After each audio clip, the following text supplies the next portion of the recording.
থাকবেন। আর ভাবছেন যে সকাল সকাল এত সেজেগুজে কোথায়, সেজেগুজে চললাম ঘুরু ঘুরু, ঠিক আছে? তো সে সব ভিডিও দেখাবো। তো আমার জার্নি শুরু হয়েছে, আশা করি খুব ভালোভাবে হবে। আর কালকে ট্রেনটা ভীষণ লেট ছিল, আবার আজ সকাল সকাল বেরিয়ে পড়েছি আমাদের গন্তব্যস্থলে। তো নেক্সট ভিডিওতে দেখাবো যে আমি কোথায় যাচ্ছি।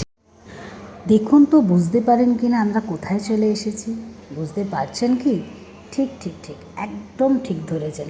আমার মহাপ্রভুর জায়গা নবদ্বীপ ধাম। এই নবদ্বীপ ধাম থেকে আমরা এখন চলবো মায়াপুরের জন্য। মায়াপুরের জন্য যাওয়ার জন্য ফেরি সিস্টেম আছে। ফেরিতে করে বেশি না, 10 টাকা করে পার হেড টিকিট। ফেরিতে করে যাওয়ার সময় আমি তো ভীষণ এক্সাইটেড।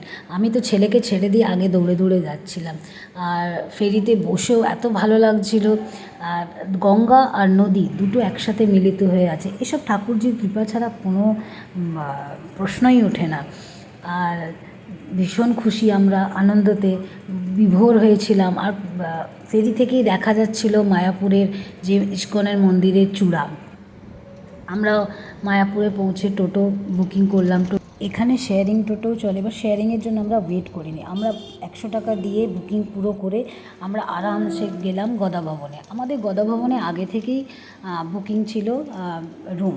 তো ভীষণ সুন্দর জায়গা, এত শান্তি আর এত মানে পরিষ্কার পরিচ্ছন্ন, ভীষণ ভালো লাগলো। আর আমরা ভীষণ টায়ার্ড হয়েছিলাম, তাই জন্যে সকালে আর মায়াপুরে আমাদের মানে প্রভুর দর্শন করতে পারিনি। আমরা একটু আরাম করলাম, বিশ্রাম করলাম, একটু শুয়ে নিলাম, কেন আমাদের ট্রেনটা লেট হয়েছিল বলে আমরা ভীষণ টায়ার্ড হয়ে গেছিলাম। তারপর কিছুক্ষণ পরে আমরা এগিয়ে গেলাম, আমাদের ভীষণ খিদে পেয়েছিল, তো আমরা প্রসাদের জন্য চলে গেলাম। প্রসাদের ওখানে গিয়ে দেখি প্রসাদের জন্য কুপন আছে। গদা ভবন থেকেই আপনাকে কুপন পেয়ে যাবেন আপনারা। আর গদা ভবন থেকে কুপন নিয়ে আমরা প্রসাদ খেতে চলে গেলাম। প্রসাদ খেয়ে মন তৃপ্তি হয়ে গেল, মানে প্রসাদের মতো এত সুন্দর আর শান্তির জায়গা।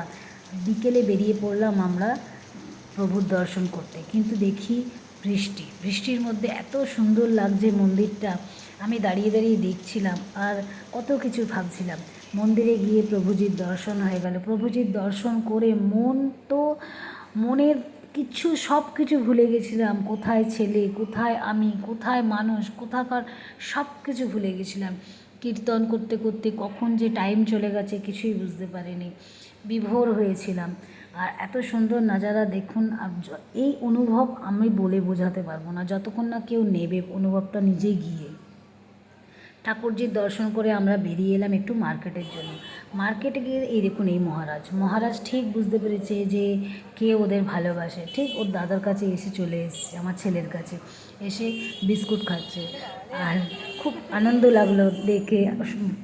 তারপরে আমরা কিছু ফটোগ্রাফি করলাম, খুব এনজয় করেছি, ভীষণ ভালো লেগেছে। আপনারা আসতে পারেন, খুব সুন্দর জায়গা। যারা এখনও পর্যন্ত আসেননি তারা এই অনুভব নিতে একদম ভুলবেন না, চলে আসুন আর মন শান্তি করে যান। আমি বলবো এনজয় না, মন শান্তি করে যান, মনের থেকে কোনো কিছু বেশি নেই। ভীষণ ভালো লাগলো আপনাদের সাথে কথা বলে। আবার নেক্সট ভিডিওতে চলে আসবো।